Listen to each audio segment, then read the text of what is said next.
अवतारी होके आज हंस के सवार कइले बा बेटवा माई से गुहार अवतारी होके आज हंस के सवार विद्या के दाता सरस्वती माता विद्या के दाता सरस्वती माता सुनली आज हमरो पुकार कइले बा बेटवा दिल से गुहार अवतारी होके आज हंस के सवार कइले बा बेटवा माई से गुहार अवतारी होके आज हंस के सवार डीजे अमित तिवारी डीजे अमित तिवारी कइले बा बेटवा माई से गुहार अवतारी होके आज हंस के सवार धूमधाम से सुन होई माई तोहरो पूजाई दुआरा पर डीजे बजाई ठुमका सबे लगाई ठुमका सबे लगाई ठुमका सबे लगाई धूमधाम से सुन होई माई तोहरो पूजाई दुआरा पर डीजे बजाई ठुमका सबे लगाई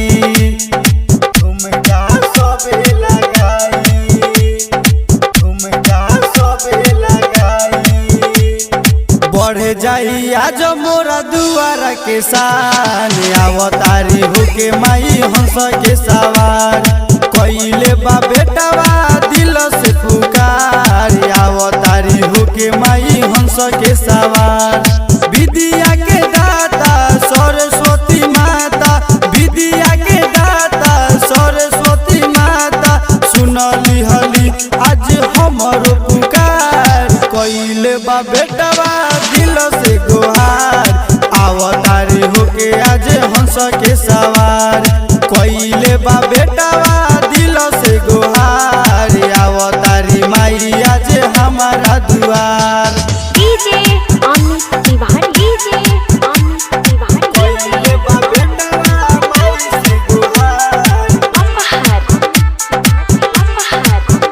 अवतारी होके आज हंस के सवार साल भर से सुनी माई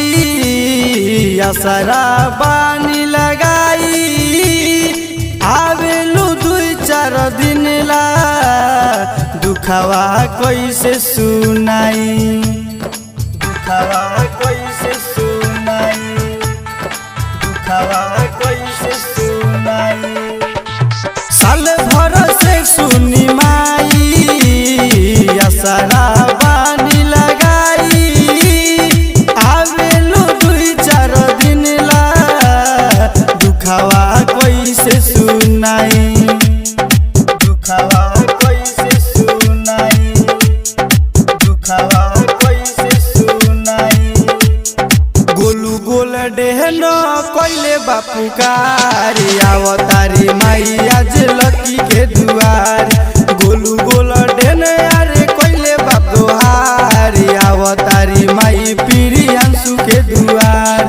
विद्या के दाता सरस्वती माता विद्या के दाता सरस्वती माता सुनली आज हमरो पुकार कइले बा बेटवा दिल से गुहार अवतारी होके आज हंस के सवार कइले बा बेटवा